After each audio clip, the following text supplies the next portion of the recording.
Preparations for the Great Siege at Yorktown are well underway, and will be for 2 more weeks. But today, 160 years ago, McClellan finally issues orders for a probing attack against the Warwick line.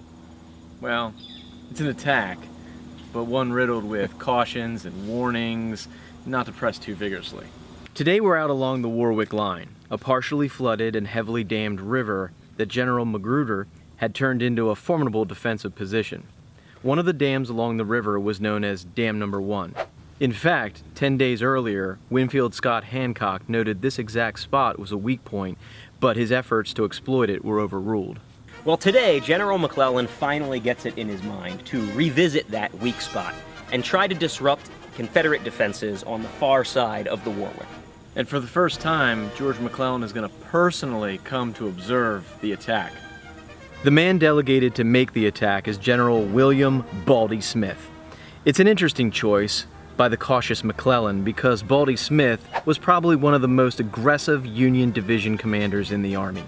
Smith decides to send one of his Vermont regiments across the dammed up area here behind us at Dam Number 1, and it's about chest high, so it is very difficult to wade across. A whole series of bizarre, unexpected events now begin to unfold. First, inexplicably, the Confederate regiments defending Dam Number 1 do not put up a fight. Instead, they simply run to the rear in a panic stampede. And for about 30 minutes, an incredible moment of opportunity is at hand. The Confederate line is broken, and all Baldy Smith has to do is to be his usual aggressive self and bust open Magruder's position. Dave, you make it sound so easy. What should have been. At this critical moment of decision, Baldy Smith is thrown from his horse and knocked into a daze. It's just a random, crazy accident at a really inopportune moment.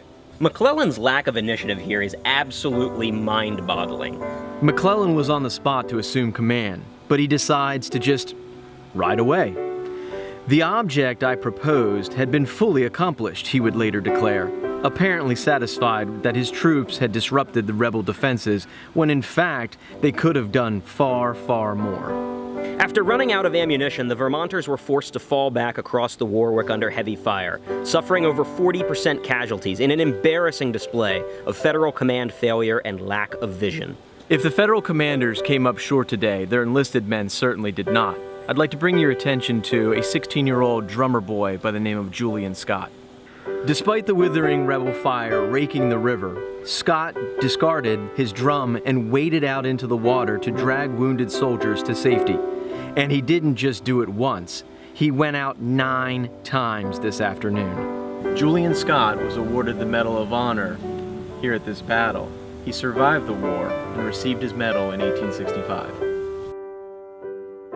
His citation reads, "Crossed the creek under a terrific fire of musketry several times to assist in bringing off the wounded." And in fact, he was just one of 2 Vermont soldiers to win the Medal of Honor at this battle.